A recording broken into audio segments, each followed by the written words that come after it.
ഔദ്യോഗിക ചുമതലകൾ നിർവഹിക്കുന്നതിനൊപ്പം ജൈവ പച്ചക്കറി ഉൾപ്പെടെ വിവിധ കൃഷികളിലും മാതൃകയായി തൃക്കരിപ്പൂർ അഗ്നിരക്ഷാ സേന അംഗങ്ങൾ.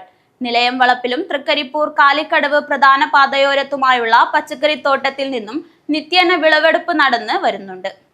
അത്യാഹിതങ്ങൾ ഉണ്ടാകുമ്പോൾ രാവിനോ പകലെന്നോ വ്യത്യാസമില്ലാതെ എങ്ങും ഓടിയെത്തി രക്ഷകരാകാറുള്ള അഗ്നിരക്ഷാ സേനാംഗങ്ങൾ തങ്ങളുടെ ചുമതല കഴിഞ്ഞ് ലഭിക്കുന്ന സമയത്താണ് കൃഷിക്കായി ഉപയോഗപ്പെടുത്തുന്നത്.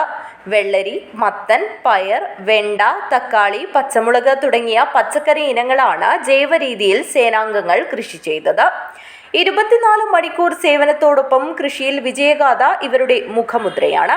നിരവധി തവണ ജില്ലാതലത്തിലും സംസ്ഥാന തലത്തിലും സ്ഥാപനങ്ങളിലെ മികച്ച കൃഷിത്തോട്ടത്തിനുള്ള പുരസ്കാരം തൃക്കരിപ്പൂർ നിലയം നേടിയിട്ടുണ്ട്.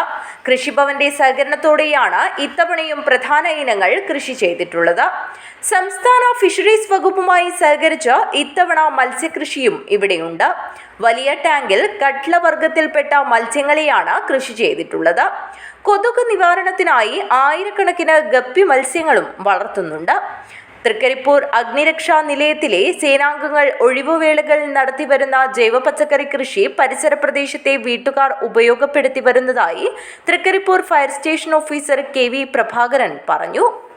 തൃക്കരിപ്പൂർ സ്റ്റേഷൻ കഴിഞ്ഞ പാരമ്പര്യം നടത്തിക്കൊണ്ട് തന്നെ ഈ വർഷവും നമ്മൾ പച്ചക്കറി കൃഷി നടത്തിയിട്ടുണ്ട്. അതിന് മുമ്പ് സംസ്ഥാന അവാർഡുകളൊക്കെ വാങ്ങിയ തൃക്കരിപ്പൂർ സ്റ്റേഷൻ ഈ വർഷവും വെണ്ട മുതൽ മത്തൻ, അതുപോലെ വെള്ളരി, പയർ, പച്ചമുളക്, തക്കാളി, മത്തൻ തുടങ്ങിയ എല്ലാ പച്ചക്കറികളും നമ്മൾ ചെയ്തിട്ടുണ്ട്.